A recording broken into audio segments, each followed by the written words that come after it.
Խաղաղության քամիներ են փչում։ Իսկ Բաքվում ասում է առանց Ադրբեջանի համաձայնության Թուրքիան ոչ մի քայլ չի անի։ Նախ դիտարկենք, որ նա Բաքվում է դա եւ պետքա որ նման։ Բայց Էրդողանն է Բաքվում, ինչ կապ։ Դե հենց Էրդողանն է Բաքվում, այո, եւ Էրդողանին սա շատ բնորոշ է։ Ինչ այս երբ որ Էրդողանի խոսքերը վերլուծում ենք, հենց նույն Բաքվում իր ունեցած ելույթները, տեսնում ենք, որ իրականում Թուրքիայում ունեցած ելույթներից շատ տարբեր է, այսինքն ավելի արմատական է մեր նկատմամբ, այսպես դիրքորոշմամբ, որտեղ ինքը Բաքվում է, ինչ որ մի բան պետք է ասի Բաքվում Ադրբեջանի համար։ Բայց ես կարծում եմ ինքը այստեղ ավելի իրական պատկերն է ներկայացրել ու այստեղ իմ կարծիքով Թուրքիան շարունակում է օգտագործել Ադրբեջանի որպես գործիք հայ-թուրքական հարաբերությունները չկարգավորելու համար, որովհետև հայ-թուրքական հարաբերությունները ավելի լայն, այսպես համատեքստում է դիտարկում եւ իրեն բնորոշ, երբ որ ամեն ինչ ինքը վերածում է առևտրի, ինչ որ կողմերի հետ, այս պահին հայ-թուրքական հարաբերություններն էլ իր համար այդպես առևտրի մասա կազմում։ Բաքու-Անկարա տիրույթ։ Չէ, ավելի շուտ կասեի Անկարա-Վաշինգտոն տիրույթում։ Որովհետև ուզում եմ հիշեցնել ֆուտբոլային դիվանագիտության այդ դրվագը, երբ Թուրքիան որոշակի փուլում ինքնուրույն էր խաղում, բայց հասավ այն պահը, երբ Բաքվից ասեցին, որ եթե թուրքերը արդեն որոշակի լարվածության ֆոնում Շադենիզի դրոշները իջացրեցին, այո, երբ որ Ալիևը սպառնաց գազը թանկացնել եւ այլն, բայց ես էլի կարծում եմ, որ այդ ընդհանուր Թուրքիայի ռազմավարությունն էր, ոչ թե Բաքվի սպառնալիքներին իրենք տեղի տվեցին, այլ ըստ էության, քանի որ կար այսպես ներդաշնակում տարբեր պետությունների կողմից, չէ, երևի թե առաջին անգամ էր, որ հայ-թուրքական հարաբերությունների կարգավորման գործընթացում բոլոր կողմերը նույն կողմում էին, բայց մի բան պակասեց, այսինքն այդ խումբը այստեղ նահանգներ, Ռուսաստանը, եվրոպացիներ, այսինքն մի բան պակասեց, իրենք մի բան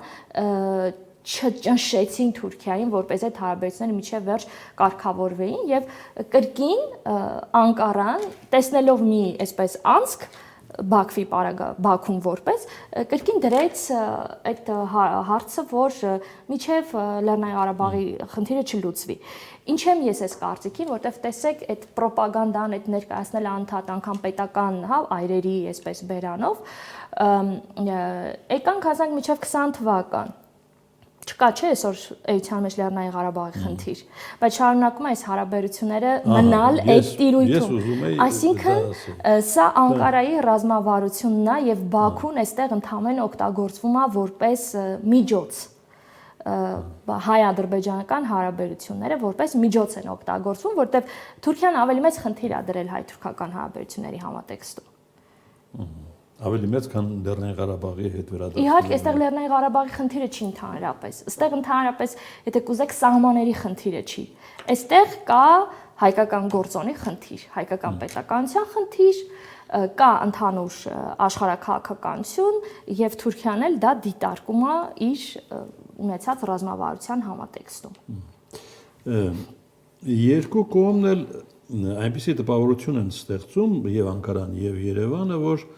ամեն ինչ գնում է, էսը մի քանի օրում սահմանը բացելու, հա։ Դուք էլ նույն դրամաբան վերաբերմունք ունեք։ Տեսեք, գործնականում իմ կարծիքով, բայց ոչ ոք ներողություն, ոչ մի կողմը չի ասում, որ կոնկրետ քննարկվում է սահմանի բացումը։ Դե տեսեք, որովհետև կոնկրետ սահմանի փակումը կապված է Անկարայից։ Անկարանա սահմանը փակել, Հայաստանը չի փակել։ Այսինքն մեծ հաշվով Հայաստանի կողմից սահմանը անխոչնդոտ է։ Այսինքն եթե Անկարան որոշի, որ վաղ արդեն վերջ բացվում է, բայց Անկարան դա չի որոշում։ Այսինքն Անկարան շարունակում է սա պահել որպես քաղաքական ճնշման ինչ-որ լծակ։ Մենք տեսնում ենք տպավորությունը իսկապես, երբ որ առաջին հերթին ձեր ասածը, երբ որ լսում ես հայ պաշտոնյաներին, Երբ որ լսում ես, այդպես տպավորությունն է, որ արագ հեսա բացվելու է։ Բայց երբ որ մենք նայում ենք թուրքական կողմին, այդ տպավորությունը այդքան այդպես չի, որտեղ իրանք չեն ասում, որ մեծ հաշվով խնդիր չկա։ Իրանք դա ավելի շուտ եւ օրինակ երբ որ ես լսում եմ նույն արտգործնախարարին կամ արտաքին քաղաքականության բլոկի ուրեմն բլոկը ներկայացնող որևէ ուրեմն ներկայացուցիչի տպավորությունն այնպեսին է, որ այդ խնդիրը մեր համար կարևոր չէ, երբ որ կարևոր լինի։ Այսինքն դա դեռ կարող է սպասել, մենք դեռ դրան կանդրադառնանք ու գուցե կբացվի այդ սահմանը։ Այսինքն այս համատեքստում է։ Ճիշտ եք ասում, բայց զարմանալի է, որ նաև ադրբեջանական երկաթուղու բացելը չազդեց թուրքական այդ տրամադրության վրա։ Դե իհարկե։ Չազդեց, որովհետև դա ընդհանուր ռազմավարություն էր, որտեղ Անկարան եւ Բաքուն իրենց բոլոր գործողությունները սինխրոն տանում են։ Այսինքն դա ընդհանուր, այս մենք մի փաթեթի մեջ պիտի դիտարկենք հայկական կողմին մի կողմից, այսինքն եթե այստեղ բացվել է ադրբեջանական, եթե իհարկե միջև վերջ բացվել է, լավատես եթե լինենք եւ մտածենք, որ բացվել է, բայց դա արդյոք ամբողջական ապաշրջափակման Չէ, ամբողջական չէ, բայց նույնիսկ թեկուզ քայլը, որը իր էֆեկտը չի կարող չունենալ, էլի, քաղաքական որոշումների վրա։ Համաձայն եմ, բայց սա այս երկու կողմը ներկայացնում են որպես ընդհանուր զիջում։ Այսինքն երկուսին մի հարթության մեջ պետք է դիտարկել։ Գյումրի-Կարս երկաթուղուն չի վերաբերում դա։ Այ հաջորդ փուլը կարող է վերաբերվել Գյումրի-Կարսին արդեն։ Որտեվ նույն տարածքային նախարարը ներկայացրեց չէ իր խոսքում, որ մենք որոշ արդեն աշխատանքներ ենք տարել եւ ավարտական փուլում է։ Կարող է լինել հաջորդը դա։ Մենք խոսում ենք միայն մեր շահագրգռվածության մասին։ Թուրքիայի ներկայիս սոցիալ-տնտեսական վիճակը նրան չի հուշում թեկուզ Հայաստանի սահմանի, Հայաստանի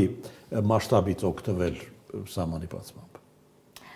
Տեսեք, եթե նկատի ունեք մասշտաբից օգտվել տնտեսական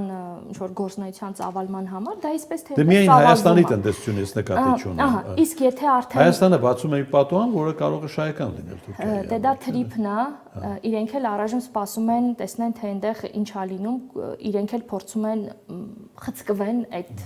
ծրագրի մեջ։ Այսինքն այդ խնդիրը ես պահին իմ կարծիքով այդտեղ է, տեսնեն թե ամերիկացիները ինչ նախաձեռնություններով են հանդես գալիս, իրանք այստեղ ինչ շանսեր ունեն, թե չունեն։ Իհարկե սա իրանք համար շատ ձեռնտու է, եւ իրանք իհարկե օգտվելու են դրանից։ Այստեղ եթե հստակեցումներ լինի, գուցե սրան արդեն շատ ավելի շուտ միանա նույն Գյումրի-Կարսը եւ ընդհանրապես ավելի աշխուժացումը եւ շատ արագ տեղ ունենան բոլոր process-ները։ Բայց քանի դեռ այստեղ վերջնական հայտնի չի ինչա տեղի ունենալու, չէ՞ որ կողմերը, հայ-ամերիկյան կողմը դեռ բանակցության գործընթացների մեջ է։ Ինչա տեղի ունենալին կոնկրետ Էրդողան անձից կախված է թե ոչ։ Իհարկե կախված է։ Թուրքիան այսօր Էրդողան անձից է կախված, որտեղ ամբողջ ներքին արտաքին քաղաքականության բոլոր լծակները Էրդողանի եւ նրա շատ նեղ շրջապատի ձեռնարկն ավտորիտար լրիվ պետություն։ Այսինքն Էրդողանը հիմա խոսենք մի փոքր այդ մասին էլ ու ավարտենք։ Էրդողանը տիրապետում է ներքին քաղաքական իրավիճակին։ Այո։ Տիրապետում է, առայժմ տիրապետում է եւ ըստ էության այդքան ձերբակալությունները եւ ոչ միայն ընդդիմադիր այսպես ամբողջ դաշտը էության մեջ ճիշտ է դեռ կան խոշոր դեմքեր, որոնք որ ձերբակալված չեն, բայց նրանց նկատմամբ էլ ինչ-որ գործընթացներ է սկսվել։ Օրինակ նույն Անկարայի քաղաքապետի ուրեմն նկատմամբ է սկսվել։ Եւ Կալանքի տակ գտնվող։ Չէ, դա Ստամբուլի քաղաքապետն է, հիմա Անկարայի քաղաքապետը։ Դատախազությունը պահանջել 2352 տարի ազատազրկում եւ տեսեք դա դեռ միայն կաշառքի գծով ընդ որում նրան մեղադրեցին, որ հանցավոր խումբ է ձևավորել եւ այդպես կաշառք է ստացել ինչ-որ միլիարդավոր գումարների մասին է խոսքը եւ քննում էին նաեւ ահաբեկչության խնդիրները եւ այլն, այսինքն այս դատական process-ները եւ առայժմ Էրդողանը ներքին կյանքը ես կասեի լրիվ վերահսկում է։ Այսինքն Էրդողանը մինչեւ հաջորդ ընտրությունները իր գլխավոր հակառակորդին կպահի բանտում։ Այո, այստեղ երկու կարևոր այսպես բան ասեմ։ Թուրքիայում սովորաբար, երբ որ ներքաղաքական կյանքում որոշակի փոփոխությունների, այսպես միտումներ էր նկատվում նախորդ տասնամյակներին, բանակը ուներ այն մեխանիզմներն ու կենսունակությունը, որ միջամտում էր եւ չէր թողնում։ Օրինակ նույն իսլամի հետ կապված հատկապես։ Իսկ բանակը այն ժամանակ հիմնական քեմալականներն էին ներկայացիկն ավելի հավատարիմ էին քեմալիզմի սկզբունքներին։ Էրդողանը մի քանի փուլով մաքրեց բանակը։ Այսինքն այսօր, եթե բանակը չկա, ուրիշ եւ գյուլենականների նույնպես մաքրեց, այս բառը կրկին օգտագործեմ, եւ չկա այսօր մի այնպիսի ուժ, որը որ Էրդողանի դեմ կառնի, հա, այս իրավիճակը կփոխի։ Այստեղ կան պետքա գնա արդեն մեծ ցույցեր, ելույթներ եւ այս առումով փոփոխություն լինի, որը որ այս պահին ճիշտ ընդդիմությունը աշխատում է այդ առումով, բայց հաջողություն չունի, որտեվ իմ կարծիքով արտաքին աջակցությունը չունի կամ շատ քիչ է։ Արևմուտքը լռում է, մարդու իրավունքները պաշտպանում։ Այո։ Կառույցները պետք է որ խոսեն։ Բացարձակ այս պահին արձագանք չկա, այն ինչ որ Թուրքիայում կատարվում է վերջին ամիսներին, ես ինքս նայում եմ մամուլը, նույն եվրոպական ոչ մի խոսք, բայց նույն մարդու իրավունքները, երբ որ նայում ենք ուրիշ երկրներում, թեկուզ չնչին խախտումները ինչպես են արձագանքում, մի խոսքով այստեղ կան խիստ անհավասարություն, երևի թե դա իրանց քաղաքական այսպես շարավիղի մեջ չի այս պահին։ Եվ սա առաջին եւ երկրորդ սահմանադրության փոփոխությունն է, Էրդողանի գերնպատակը սահմանադրությունն է, որը կարծում եմ ինքը այս ամբողջ գործընթացների արդյունքում արդեն կբերի այդ սահմանադրությունը։ Եվ ամենակարևորը արդեն իշխող ուժից խոսում են, որ չեն սպասի, այսինքն կլինեն ընտրություններ եւ անգամ թիվ են նշում 2027 թվականը։ Եթե լինի 2027, Էրդողանը կրկին առաջադրվելու իրավունք։ Էրդողանը թե թիմից։ Չէ, Էրդողանը եթե լինի 27-ին, որտեղ 28-ին է ժամկետը լրանում։ Եթե մինչև ժամկետը Էրդողանը չունի, բայց եթե 27-ին Էրդողանը կրկին առաջադրվելու շանս ունի։